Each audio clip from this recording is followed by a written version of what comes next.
déjà chez vous, Doudou Montiri. Merci à vous qui nous suivez en ce moment. Nous avons 2 rubriques seulement aujourd'hui. Quant au Kaboulango, pour nous inviter Nabiso dans mon domaine nae et tous la déjeuner, tout Mbalelo, mon rubrique nae et tout bana nous na ndeko Nabiso vraiment en bas activité belé, alors rendez-vous belé, maître Sidi Kabia, bonjour. Bonjour Ndeko Doudou. Sentez-vous bien? Oui, ça va par la grâce de Dieu. Tout va bien. Très bien. Yo trouvé c'était la rubrique Nabiso question juridique. Oui. Bon, on va parler de Torolobela Talimboka, Torolobela Maïma Talimboka et pe mingi oyo etalemi makanisio tozali na yango ko proposer pour que pona été makambu ekende liboso o na mingi oyo etali mayo etali mibeko mayo etali bazuzi makambu nyonso ezali kokama mboka. Très bien. On va tout ça dans la rubrique question juridique et la rubrique c'était le sujet du jour. Tout le monde a vu nos coordonnateurs avant martyr, vous avez nommé responsable immeuble présidentiel là, voilà. Ouais. Monsieur Nadokito, bonjour, coup de chapeau, félicitations pour la nomination. Merci Ndeko Doudou Montiri, journaliste Oyo Atiki Sangonamboga Congo. Génie Congo. Ezali parmi les meilleures émissions Oyo Eye pour EPS la bana mboka l'isolo ya ba génie et si on parle que de génie qui doit parler ici so a génité eko tamiser yo eko yunguze yo et puis e boaki si opemben a isa place ya ba génie alors na minga lobate et sengutuninga sa na motema oyo leki na assemblée nationale lobby au Singape, bino bande qu'on a biso à Sénat pour biso to ponaka pour sensibiliser d'abord bato pona bokonzi ya Félix Tshisekedi. To marché ba monter biso to ça ko soutenir, sensibiliser. Ya mot pona ko sensibiliser pona mokolo na lelo na ko senga na bande qu'on a biso nyonso o bazali ba sénateur. Déjà ba leki na bino ba sali o ya ba sali. Bongo bino. Peuple les autres la bino vague. Il y a conscience nationale et télémi. Au moins, je vais jouer dans Cameroun. Voilà le niveau où les gens en Afrique sont jouer au Congo. Négligence. C'est un pays qui ne vaut rien. Il faut tomber sa valeur. Travaillons pour la nation. Sénateur, Tozé Rabino. Pour ça, Moussala. Voilà, alors c'est parti du côté de la régie. La première rubrique, question juridique avec maître Cédric Kabea. C'est parti.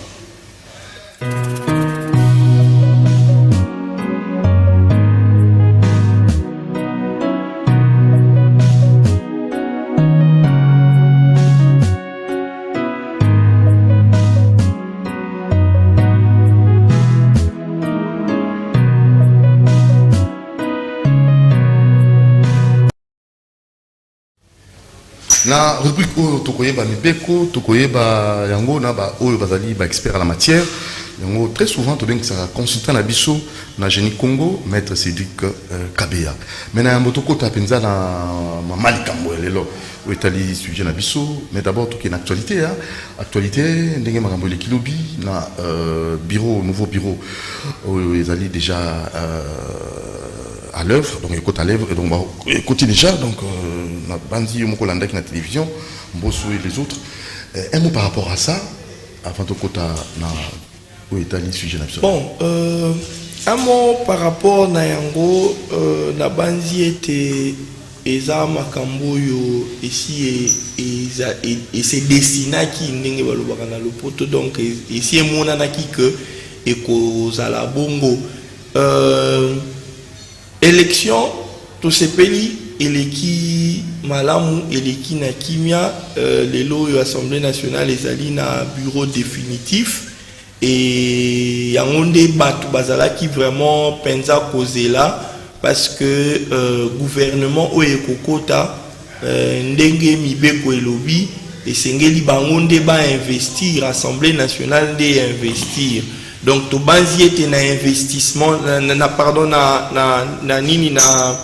élection au salemi investiture et koumela lisusu te. Donc dès que président de la République a nommé premier ministre Yassika et kozala déjà na session en mars ne bandeli bako investir bango et puis bako ya na programme na bango. Mais autres alinde ko senga bakondi mboka mukondi mboka ezali que to melandete parce que a profité na moi un mois oyo ti le 15 mars et à la temps oyo bazali ko peaufiner makambu to soit déjà gouvernement avant le 15 mars pour que le 15 mars tant tozo banda ba investir gouvernement balamoko pour que mboke tourner parce que tokoloba réalité et que na minute oyo mboke ezokeni na ralenti parce que gouvernement est démissionnaire, ils ont fonctionné makambo zo fonctionné donc esengeli vraiment ko keni na lombango parce que ngonga ezali moninga na bisote ezali ko kende donc tokolala kolamuka mikolo ezali ko kende donc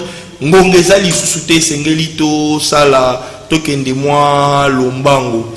Mais na mai o etali likambu ya na toyoki pe banungu côté na ngambo ya Sénat li difficulté ezali na likambu oyo etali ba texte réalité eza que mingi na mboka na biso surtout makambo tozomona lelo eza ba cas inédit ndenge balobi na français donc makambo nanu ekomate o esalema nanu te parce que soki totali na mibeko o etali o ezali ko kamba Sénat elobi ete soki ba déposer motion contre ma membre ya bureau to président to membre moko ya bureau aussitôt esengeli na plénière wana ba convoquer 48 heures 48 ba convoquer plénière ba sa l'installation ya ba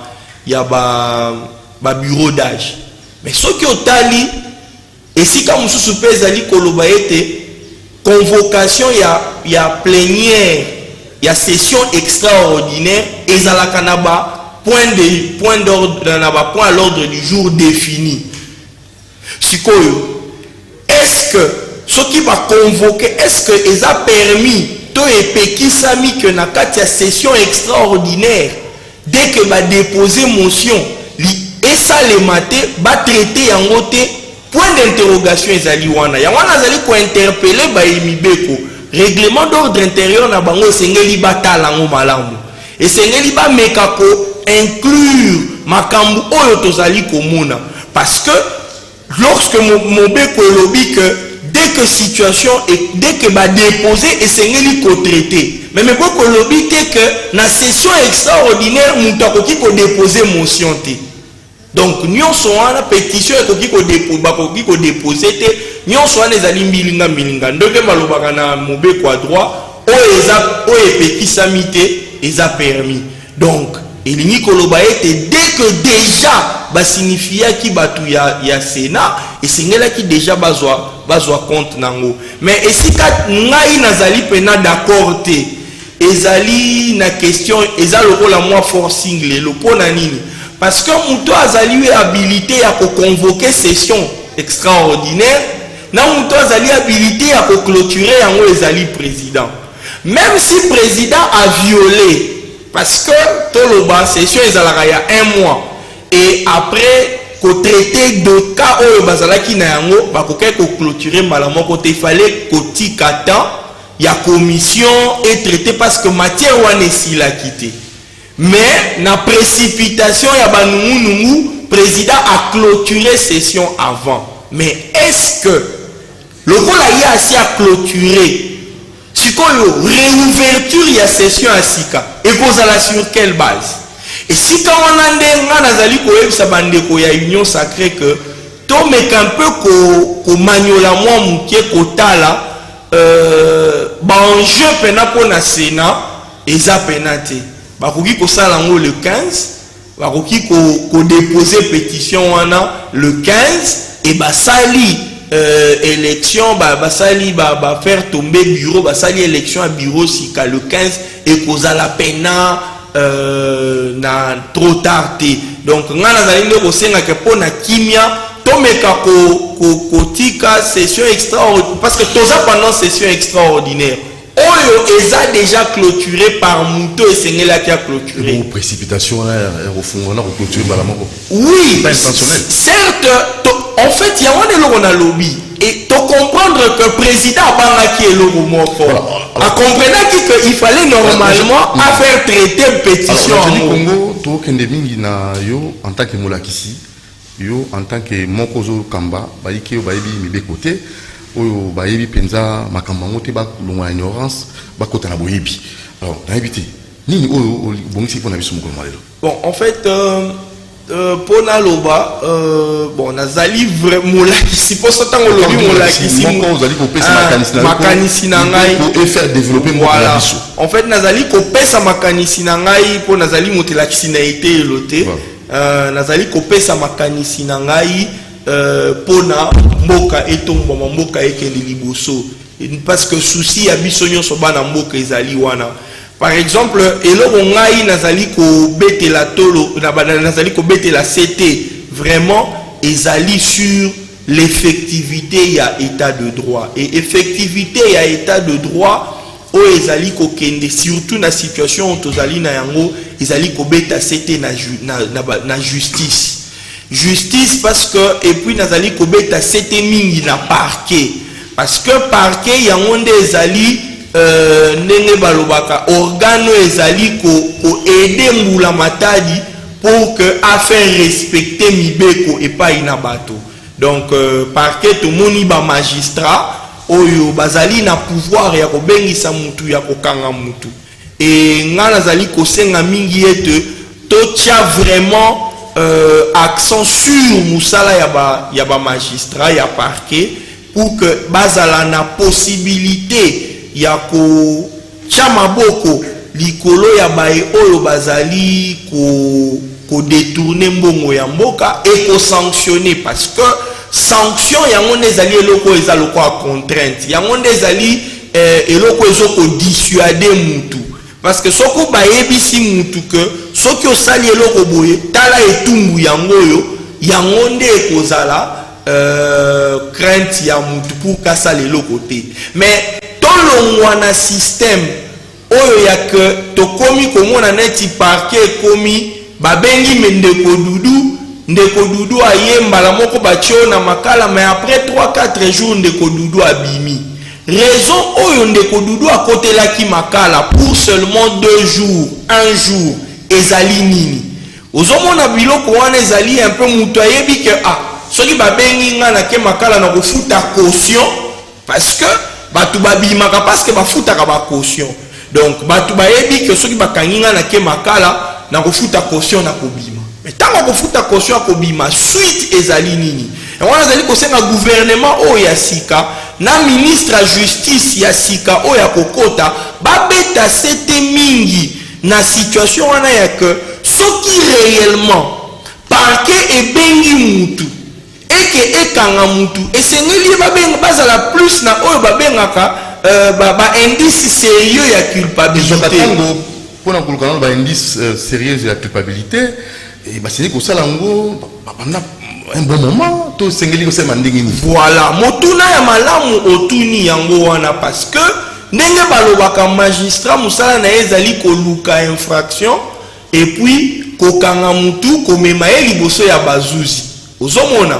Cela veut dire que nengo lobby magistrat sengeli azwa tango na ye pour na réellement ko luka infraction ko sala banquette ko mener banquette ko sala banquette nyonso soki nde sikoyo sima na banquette nyonso wana amoni ke ndeko dudu après koyoka ye na moni ke mbongo par exemple oya lobby prévezate mutu kingandi oyo alobaki kapesaki mbongo mutu ana lobi apesaki ye mbongo te donc c'est sima na koyuluka nyonso wana amoni ete ndeko dudu soki nakangi ye mbala moko na kopesa epai ya bazuzi uke bazuzi bapesa ye etumbu yango wana nde esengeli kokoma na ka oyo yake bakangi yo batie yo na makala pour que okima te pour que bapesa yo epai ya bazuzi mais soki ekomi ndeko dudu na kangio na cheo na boloko après 5-6 jours na bimisi yo après 8 mois 10 mois bazuzi batikali jamais kozala na likambo wana na maboko na bango po te basambisa eloko wana moko ndenge mokonzi mboka lobi état de droit tozali na population ya se tozali na peuple ya se tango koyebisa bango ke te lelo yo pe bakomi kokanga koyebiso oui bakomi kokanga après 3 jours si bazali banda bato yango. Alors wana pesaka leçon mpona bayike bayeba ko mekola balanda nzela malamu tango justice ekosala mosala malamu.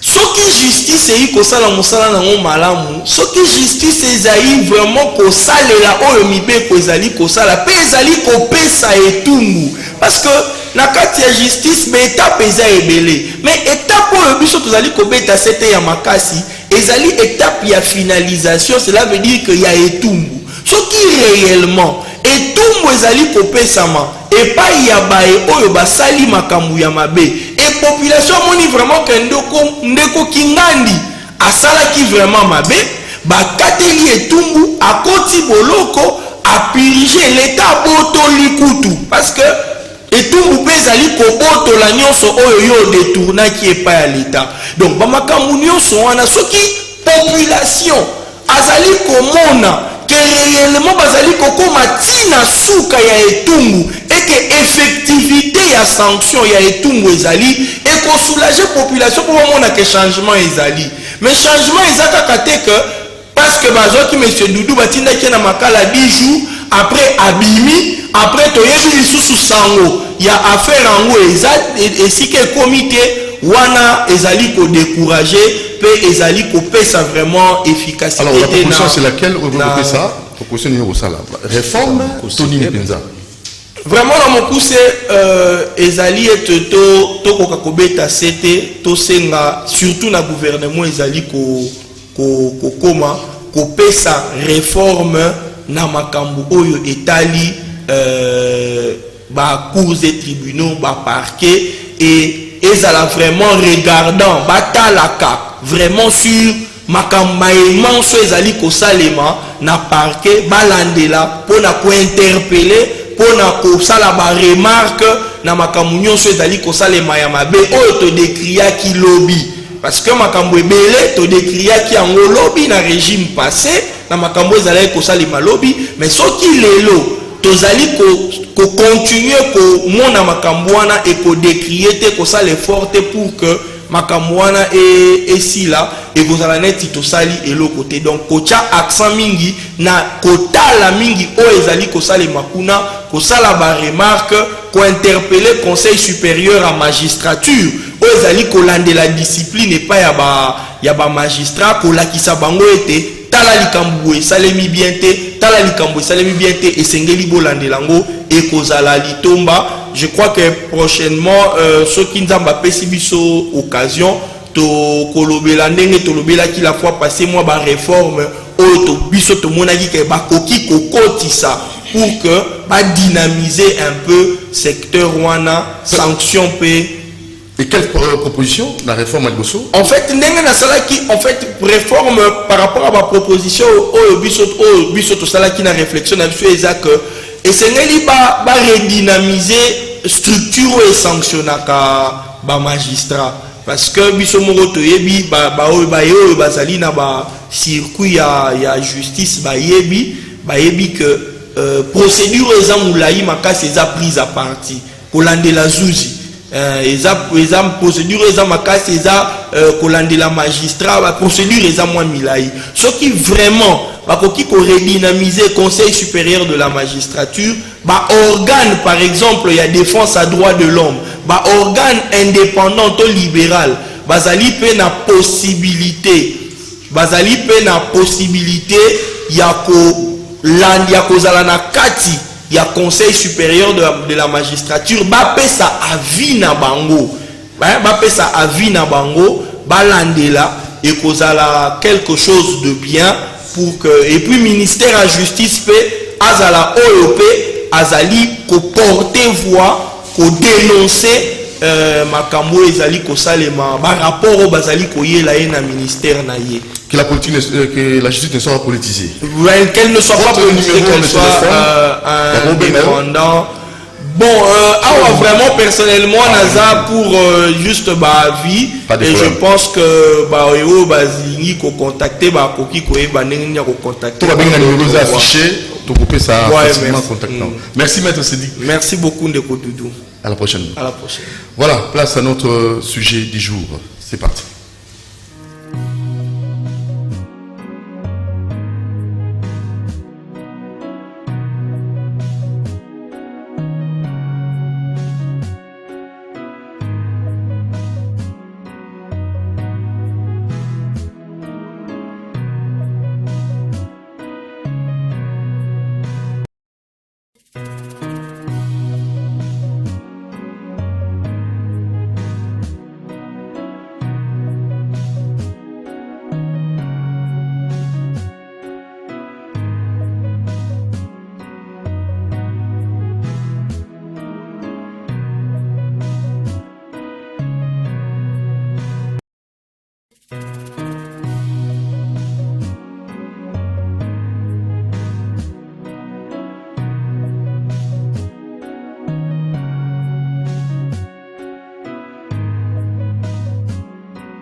Et voilà.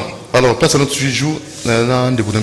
Annoncé Kibino, monsieur Okito Nabi Okito Azali, coordonnateur à Bana Martyr. Na l'autre beta c'était na makambo oyo Italie mboka.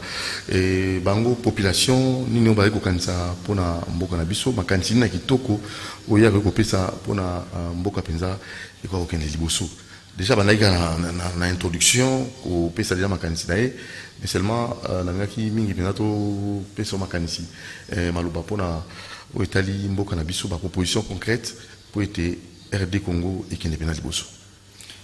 Merci Ndeko Doudou Montire na lobaboy. Oyo esengeli po ke mboka na biso ekende liboso ezaboy. Je sais que Ndeko alobia wa moi forcing oyo salami na makambo ya parlement tonine. Je pense na Israël oyo Moïse to Josué Basala ezaka ba forcing te na éviter. Pourtant ozolinga ko libérer peuple na un esclavagisme. Ata forcing Basala ka pezaka permis. Parce qu'on a vu Moïse, on a vu Josué, ils ont fait le forcing pour nous libérer terre promise. Le chef de l'État lobby n'a qu'à déboulonner le système. À quoi déboulonner sans un peu de forcing.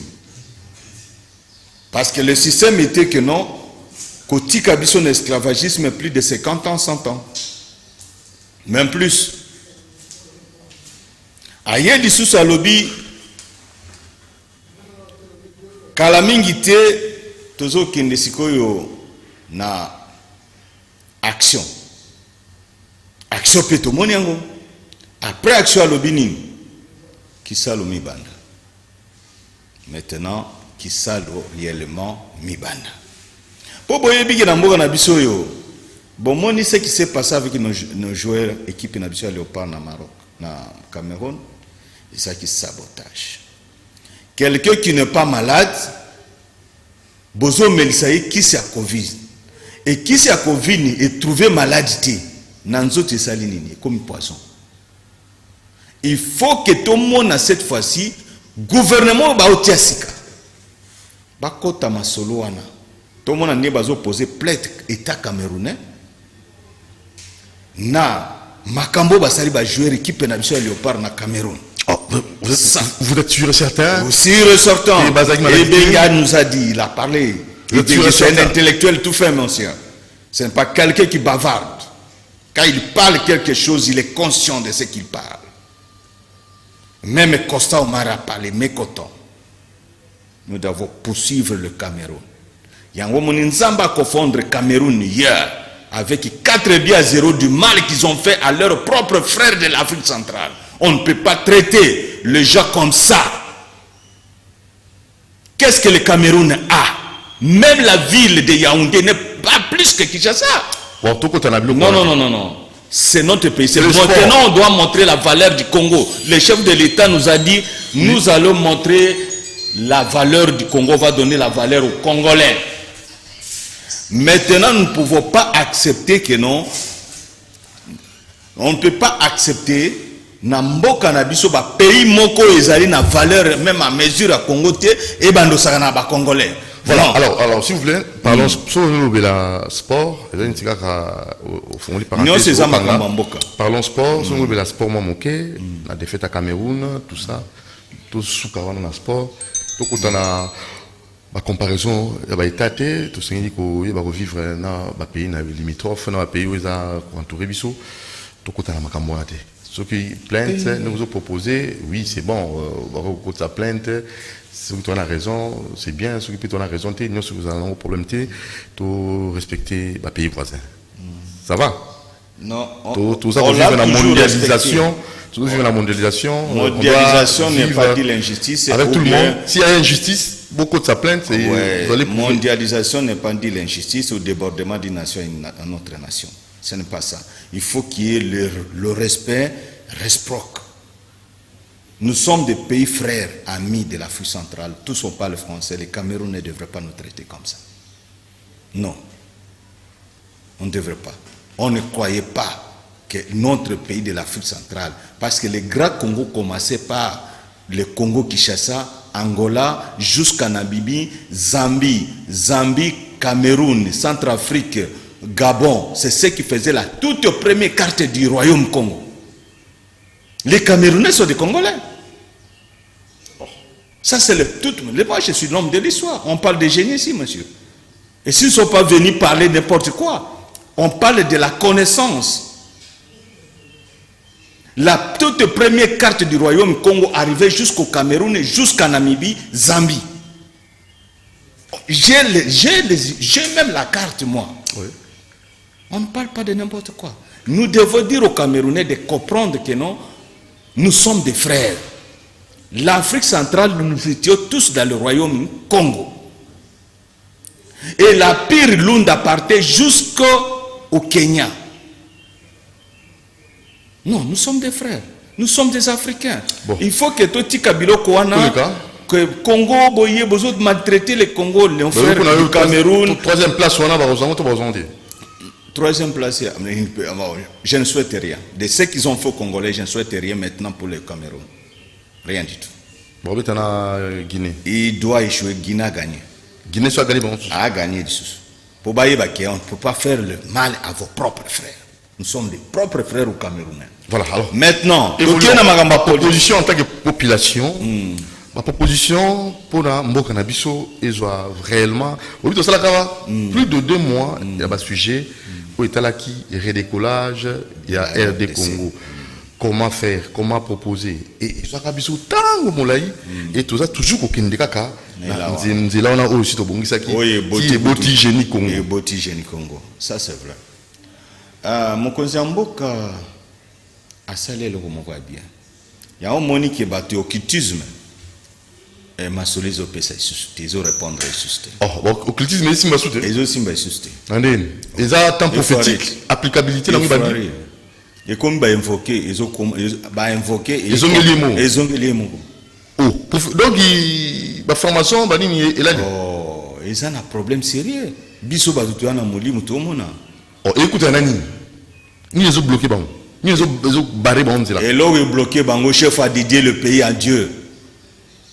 Je laisse mon trône, viens régner dans mon trône. Le président de la République qui laisse son trône à l'éternel Dieu. C'est trop dur. Hein? Ezali momoko clé. Oh, président de l'Afrique qui va le battre. Il y a lobby trône na ye. Mais atikele ango nzambe aya kofana na trône na ye président de la République. Oh bazaka na ba orgueil so ni ba komi wana akanisa komi nzambe. Mais il lui dit, mon Dieu, descends sur leur décès. Je laisse mon trône. Viens régner dans mon trône. a dédié mboka na nzambe pas seulement, pe atikeli nzambe trône na ye a régner na trône. C'est sans eloko moni ke siko na minute oyo bandeko na biso ya ba longe, ya ba magicien banganga kisi ba tutu makambo yo simba isuste. A invoqué ko musaka ba retour. Ya moni siko pitopar et koti na katia bato. Vague, il y a réveil, il y a conscience nationale et koti na mitu ya bato. Donc voilà comment bato baza ko invoquer. Oh, rien. Oh, ça la boye rien. Ça la boye rien. Et oh, il dit Kali maintenant pour la République. Les chefs de l'État, Asali a Didier Mboka, a tiki trône na ye na maboko Nzambe. Que Nzambe a le contrôle du Congo. Mais il reste des choses. Au chef de l'État face à l'ango, na ndenge propre. À ça l'ango na ambiance ya ba politicien. Ezaba ba point misbalo etikali. Ezali coriabilité ou la réparation avec des familles de martyrs. Réparation avec des familles de martyrs. Et là, c'est pénible à ça. À Sengeli maintenant, il y a au moins 21 à 26 familles où il y a première catégorie pour Toza Ebele. Toza Ebele, mais Tosengi d'abord action et ça la première catégorie, disons groupe Lumumba, Polo et Okito. Parce que d'habitude dans notre pays, quand on parle de Lumumba, on ne parle pas de Polo, on ne parle pas d'Okito. Izamabé. Voir même Jésus avec les deux brigades qui étaient à côté de lui. Jésus a reconnu un brigade que Tokozana les locaux dans le royaume céleste. Mais pourquoi ne pas reconnaître les autres? Ça c'est très grave. On parle seulement de Lumumba. Est-ce que ceux qui ont conduit Lumumba, Polo et Okito les mêmes jours, Lumumba a diminué nani? Parce que Ngane Nazalia, Nazali, Tato, Lumumba, famille nanga, Okito, famille nanga, Polo Maurice, Azape Mongo, famille nanga. Siko katikati wana, ceux qui bazako bendana, ngai siko na komi retrouver côté ni. La famille Lumumba, il y a Joseph Okito, ou bien Polo Maurice. Vous voyez que ça ne donne pas. Et ça n'a pas frustration. Et quand on parle de famille de martyrs, ceux qui battent Lumumba. Ceux qui battent Laurent Désiré Kabila. Mais Yangando Kisase qui était le géniteur de cette révolution. Batanga Kaye, même pas. Oh, Ngando Kisase, Babana Kotanga na Kelasi, Tango Musée Azaki, président de la République. Bato Batanga Ngando Kisase, c'est une école. Gasson Moko, je peux dire bien, conseiller chef de l'État, Moko Aye Pananga, camarade Bayaka na Bango, Bayena Pananga, Bino, pour tirer Moko Zana Gombika, Kawa Zabibi. Aye Boye, Bayebi sinon. Ah ça bien. Aïe na bilamba na to yambie bien to na suka camarade ebise non. Est-ce que yeba keso la famille de Ngando Kisase. Obi gaso wana atalika ngaboyi abande olela. Pour ani. Donc il m'a recotier na mutema. Abi Ngando Kisase obiso to banda otanga na kelasi. Nde vie abana Ngando Kisase bazo mener. Asali Ngando Kisase. Pour na bana ba Rolando Sigo. Ngando Kisase ndé fondé du pouvoir au yetina alternance. C'est yeba kati. C'est lui le fondeur du pouvoir. Oyeyeti na alternance. Parce que pouvoir oye asala chemin oya trasa. Pla oya trasa pour na départ à Mobutu. Yangwe longola Mobutu. Yangwe kotisa afdela. Afdela yeko tiki la pouvoir à place. Ezali yende fondeur du pouvoir. Mais le fondé du pouvoir, on n'en parle même pas. Tant que tu as un discours rebelle, même officiel, que non, on a un bon fils du pays qui s'est sacrifié pour la nation. Ou Yazali, fondeur du pouvoir, et Yamakambonio sur tout ça. Oubliez. Même pas terré. Alors ça a quelle importance? Réparation de la famille des martyrs. Parce que nous, les familles des martyrs, nous plairons encore. Et tant que l'arme des familles des martyrs tombe sur ce sol, le Congo n'aura pas. Ce n'est pas d'une malédiction, mais nous parlons une réalité. Donc on ne va pas décoller comme il faut. Mais comme le chef de l'État est dans les bons, moi j'aurais souhaité être coordinateur national de Yabanaba Martyr. Nalingina kutana Mama Denise. Dossier Yabanaba Martyr. Topesa ngona Mama Denise. Ato travailler na ye na ndenge longo baninga na ye na bande kumususu bazana vision net ba kyungu kisebe bayana vision ya restauration ya force ancestrale. Ayaka penelo kwana. To sola na ye na batu na ye to travailler d'abord. Alors matière propre, Mama Denis akopesa siko na mobile na ye po mobile na ye papa na biso président de la République aza ba dossier belé. Ba dossier belé aza na ngona mboka na dossier wana des fois ba conseiller bazo expliquer bien té embryonnement. Mais Mama tanga ozelo kwana. Tala depuis 1960, 60 ans mes frères. Toza na Congo, toza vasité. Qu'est-ce qui empêche Yako Lobatolo Banini? C'est que je voulais dire, tout ça, la réparation, il y a mal qu'on en fait au pays. Sans demander rien. Nzambe, parmi Kakabana Bamatir, Nga Nzamba Passinga, schéma, cérémonie, on est au Salamandini, Nga Moutonazo tenir, c'est Créwan. Mais c'est Créwan et Salimagate. Et Salamagate, Ndegonanga. Alors, biso nde toya na secret. Tango tolobika muke kyungu kisebo alobi ngana lobi muke bazui bakiosa na stade na ba denilese. Ale bosala boye biso basima te. Subasima mutu azaka na vision d'azaka na subasima. Ba ke kuna échec. Basadi ki te communique échec. To laisser le procès à Simo Kimbangu kyungu kisebo a laisser procès à Simo Kimbangu. Ale ba botolier bango basali ba ki rétablir Simo Kimbangu sa kyungu kisebo. Où sommes-nous? Rien à face. Oyo mona wa tozaki na kisoloke là. Bana ya famille moko boyokanizate. Tout ça est allé parmi les erreurs.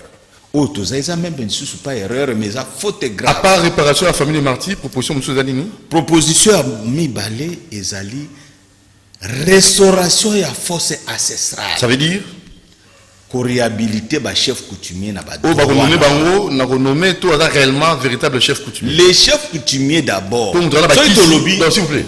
Moutala bakisi naye comme chef coutumier. Alors bakisi. Donc c'est un ganga comme chef coutumier. Dites-nous un peu chef coutumier où t'arrendez.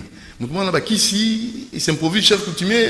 La magie comme chef coutumier. Science oye ya ba mindele il abiso bakisi ya ba industrie ezakisité. Moi yo tarapé na banzete. Mais qui c'est ka ba chef coutumier.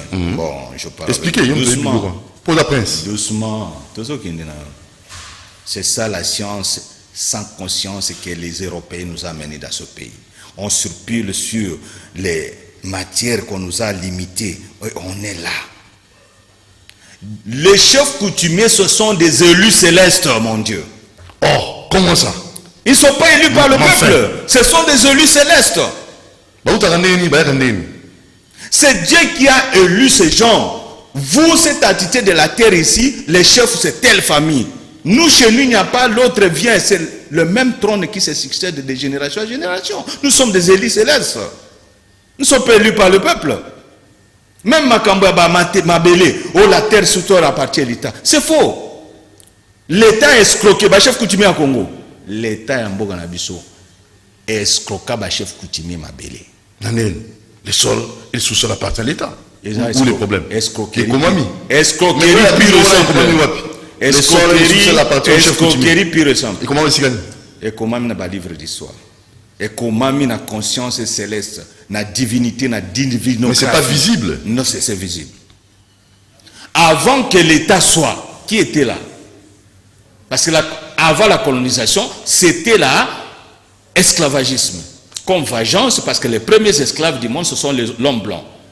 Moïse, Joseph, tous ils étaient des esclaves en Égypte. Pour tout qui ne me pour naïbi, passer au perroquet spirituel, qui n'a pas explication inutile.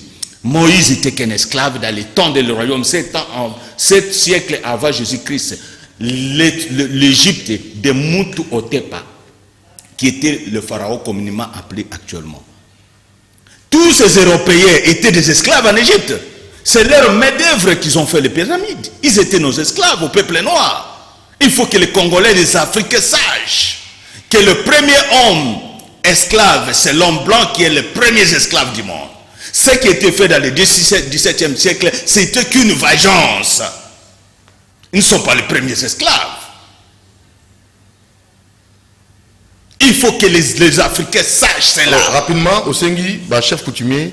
Les chefs coutumiers, ce sont les propriétaires terriens. Voilà tout ça, débat au Sengi, première proposition, restauration. Restauration, il y a ma famille, il y a première catégorie. Lumumba et ses alliés. Rapidement, tout le monde. Bon, Lumumba et ses alliés. Kimba et ses alliés. Le groupe de Bakwanga. Ok? Oyena, révolution de 17 mai. Ozui, Laurent Désiré Kabila a été assassiné dans le na Kitia Bokonzi. C'est connu, oui. Ozui Ngandu Kisasi qui était le premier à recevoir le bal dans cette révolution. Oui. Même dans tout ce qu'on parle à faire mapping, ce qui dossier Kobanda, il fait Banda Ngandu Kisasi qui était le premier à recevoir le bal. Ok, on évolue. À plus de cela, les chefs d'état-major général, car Laurent Désiré Kabila était venu ici, c'était Massasu Nendaka. Mes frères amis, il y a une Batubasa Kofondaka, Kisase Ngandu, qui est Mtetela du Kansai, et Massasu Nendaka, qui était chef d'état-major, il y a Laurent Désiré Kabila qui vous tient. Deux personnalités, on a Batouka, Kisase Massasu, non. Ou bien Ngandu Massasu, ce n'est pas Ngandu Massasu. Il y a Kisase Ngandu, qui était le promoteur, le géniteur de la révolution des 17 mai. Liwanaye, Ndé Laurent Zui relève, Otoza ko encourager, Otoza reconnaître, et fort à Salipoto, longo la dictature. Merci. Deuxième proposition. Deuxième proposition, Nanga Izalike, pour restaurer force ancestrale. Restaurer force ancestrale. Troisième proposition. Parce que Tolingi, ba chef coutumier, organisation, ba papa Nabiso, ba Kolo Mabele, organisation na bango ANATC ezali asbel, ezali inacceptable. C'est comment nous? Institution. Pour pas voter la bango bien. Nous avons qui est actuellement président officiel de l'ANATC. Pour qu'il résoudre le problème, le chef coutumier de conflit, même na Bandundoa. Il faut motoiser un conflit à tindre la étiquette. A commis parti pris. Est-ce que vous comprenez pas? Moto atteindre l'étiquette, moto a à charge, azo que nous juger bat. Mais une partie va atteindre l'étiquette. Ça va, chef coutumier. C'est pas normal. Pouvoir, il faut les institutions et socialiser et puis va restaurer force ancestrale. On en a besoin. On parle de ces histoires parce qu'on sait de ce qu'on parle. Les jours où on solo lana mama Denis et tout solo makambo nyo son balamoko parce qu'on doit travailler. Commission moko to travailler na ye to faire comprendre parce que to liyo lobi na TVT parce que la fois passée to lobi na TV baïba alors na mukuse na ozongo ça na kusuki sana loba makambo etali gouvernement na ramasser moi biloko mukemike matata po ya lobi le FCC ezali sa âme sans corps ba journaliste bino bolobi lobi ebele mais nani akende ke pa matata po yo atuna e question que non au lobby que FCC ezali ni esprit ni corps à expliquer, beaucoup comprendre, ils ont spéculé, polémique. Tous en habitude, Moutalobi, ils ont conscience, ils ont soubassement, ils ont il fallait que tendre micro nabino, na, matatampoyo, à expliquer, à développer. Nani, l'autre là, Martin Fayoul, à lobby, où ils allaient Miami Belé à FCC Cash. Ils allaient langage codé. Azo codé ndekonaye. Pour tout ça, les Congolais, le système est allé à côté de Bologna. Nous avons un système yasika. Et ça, là, et ça, c'est un langage codé. Mais tout le Philippe Fayoulou, de gauche à droite. Non, le leader, c'est un langage codé. Tout ça a besoin de Fayoulou. C'est notre pire Congolais de chez nous aussi. Tolinga sanande kuna et to déboulonner système ou bien bazali sous na racine te ba kolaté to kata bango banda misisa ngai je dis ceci pour finir pour na loba boy bon na loba makambo ya Fayoulou et c'est ce que je disais que non tous en habitude Fayoulou a lobi boy botanda ili sous micro papa oloba ki boy ki za zemia sika à FCC cash pona nini oloba ki bongo à quoi expliquer alors comprendre après ça non na lina présenter gouvernement nanga bato ba fingi. Non, tous à la beauté. Les injures ne sont pas permis dans toute communauté du monde. Ba parti politique, ba lité na ba parti politique et civisme. Tout banda ofinga nate. Fayoulou lobby peut être président de la République. C'est quoi tout banda comme ça dit sous. Yo so monanga na finga Fayoulou. Tu veux soutenir président de la République na finga Fayoulou. Moutaye ko finga pas au plateau ya Jani Congo. Ba plateau mususu ba chaîne à télévision belé. Ba finga. Mais on tout lobby, tous en système tout n'a qu'information à la source. Donc civisme maintenant parti politique. Voilà quatrième proposition. Oui, et ça dit toujours que quatrième proposition. Maintenant c'est aussi ça boy. Na bisoba na 100 koro. Na kosenga na bino tout. 100 koro boyebi que 100% star, 100% leader, 100% révolutionnaire, c'est un peuple qui savent dire non et oui. soutenez le chef de l'État. Tous à la biso nyonso si ma chef de l'État. Makambo malamu ezo ya na mboka. Bana Congo, makambo malamu ezo ya na. Merci Nabi Okito, Oui. coordonnateur ya bana ba martyr. Mais biso na Sankuru tolobi boy. Na ba représentant na gouvernement na biso muke na sisi. Na jochité. Franck Djongo, ba représentant to souhaité na Sankuru. Ba représenter province pour na droit. C'est notre province. Franck Djongo. Tozui Ariete Wamu. Tozui Michel Okongo. Tozui Pascal Lodge. Pascal Lodge. Lodge. Ah ça c'est Sankuru non? Tozui nani Joël Kadé. Vous comprenez? Tozui Moto Babengi Innocent Olenga. Bato to Olenga ba présenter biso bango na Sankuru chef wa na bato na se présenter. Merci beaucoup. Na République na ministre médian Pi Gérard. Directeur NTC Serge Kabongo. Adjoint Innocent Olenga. Ministre de la Défense Papa Sougala. Tika na Mambo. Ministre de la Défense Tika. Moka Gabriel. Tika Sosuka. Faites ce sont des propositions Les propositions bana mboka te. Bato to lito mona bango na gouvernement sikapoto sepelate. Moka s'il vous plaît. Sosuka Tika.